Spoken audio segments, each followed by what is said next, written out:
Hey everybody, welcome back to One Seed, One World. So I want to show you something that happened in my garden while I was away at my West Virginia property for about a week. And it's not a good thing, but let me just show you what's happening here. This is my soup bean bed here. I have a mix of multiple varieties. And about 10 days ago, these are all full of fluffy leaves and everything looked really good. But within just about 7 to 10 days, it all ended up looking like this. So I'm going to show you what actually caused this, how you can identify it, and what you can do to help prevent it.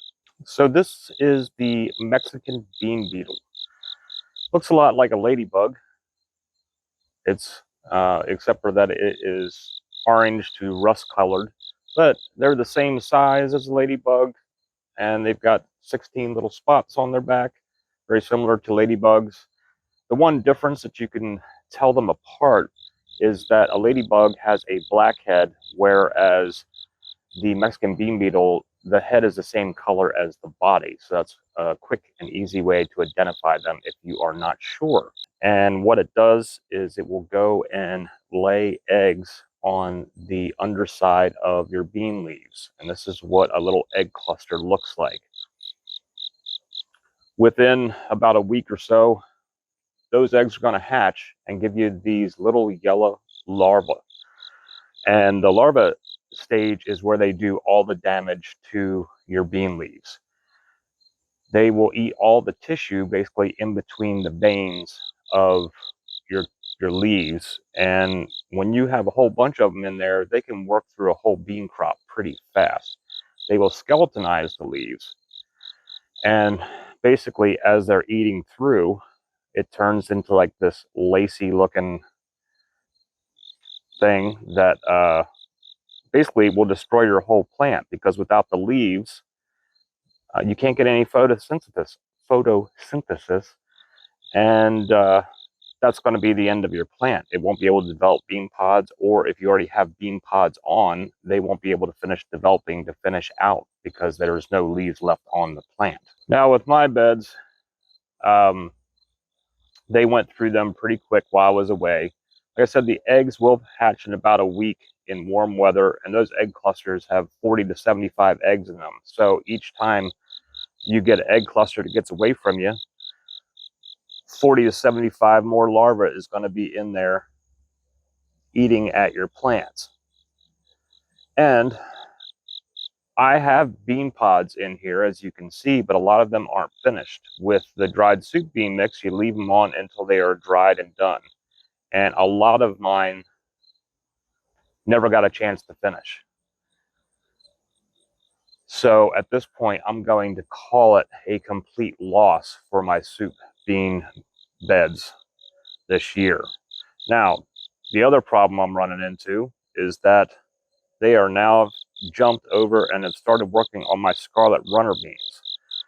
So I'm going to try to save these though, and I'll show you some counteractive measures that you can do.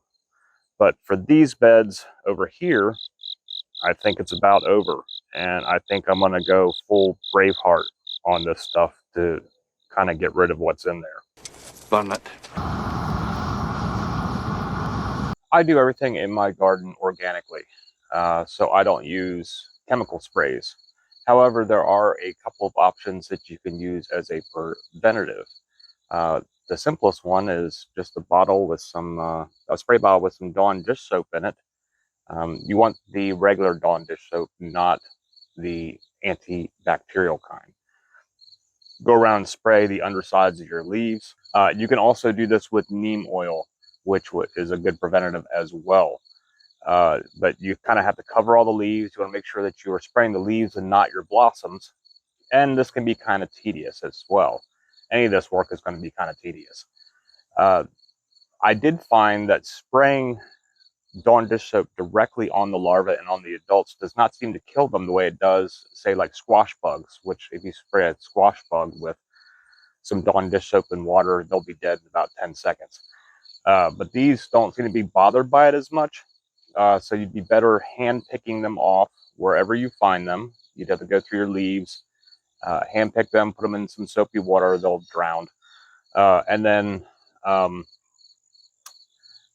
do the preventative sprays, which kind of helps deter them from wanting to eat the leaves because of the soap on the leaves or the neem oil on the leaves. However, after every time it rains, you're going to have to put in another application. So sometimes your best bet is to catch it early, pick off any of the larvae, adults you see, or smush off the egg clusters that you find as well, and that will help reduce the population and hopefully keep it all under control. Other ways to help mitigate the problem is to rotate your crops. Don't plant your beans in the same place as you did last season. I didn't do that this year. I planted my beans in the same spot that I had them last year and kind of planted them all together.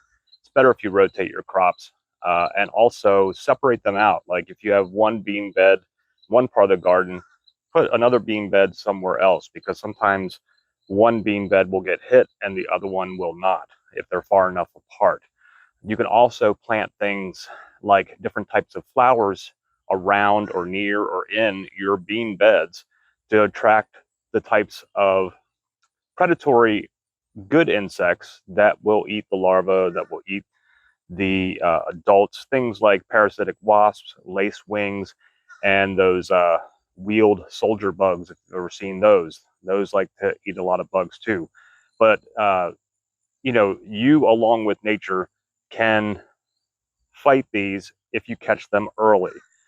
My problem was I wasn't here and I didn't catch them early. And now I probably have thousands of them out here. I've never had them in the yard like this before. I've been planting beans and all kinds of stuff in my garden for a decade and a half now. Never had this problem with the Mexican bean beetle. So this is a new one for me, a new problem to add on to the other problems that we had this year. So have you ever dealt with the Mexican bean beetle? If so, drop a comment below. Also, take a look in the description and the pinned comment. I'll have a link for a organic pest guide for your garden that will show you 25 different types of bugs in your garden and how you can organically prevent them, mitigate damage, or completely get rid of them, depending on what you're trying to do. So check that out as well. That PDF guide will be in my Etsy shop. Anyway, I appreciate that you stopped by and checked out the damage to my garden. And now I gotta go do some picking on my scarlet runner beans to try to save these from getting any worse, since they've already taken some damage so far. So we'll see y'all again soon. Hope you're having a great day in your neck of the woods, and we'll see you on the next video. Namaste.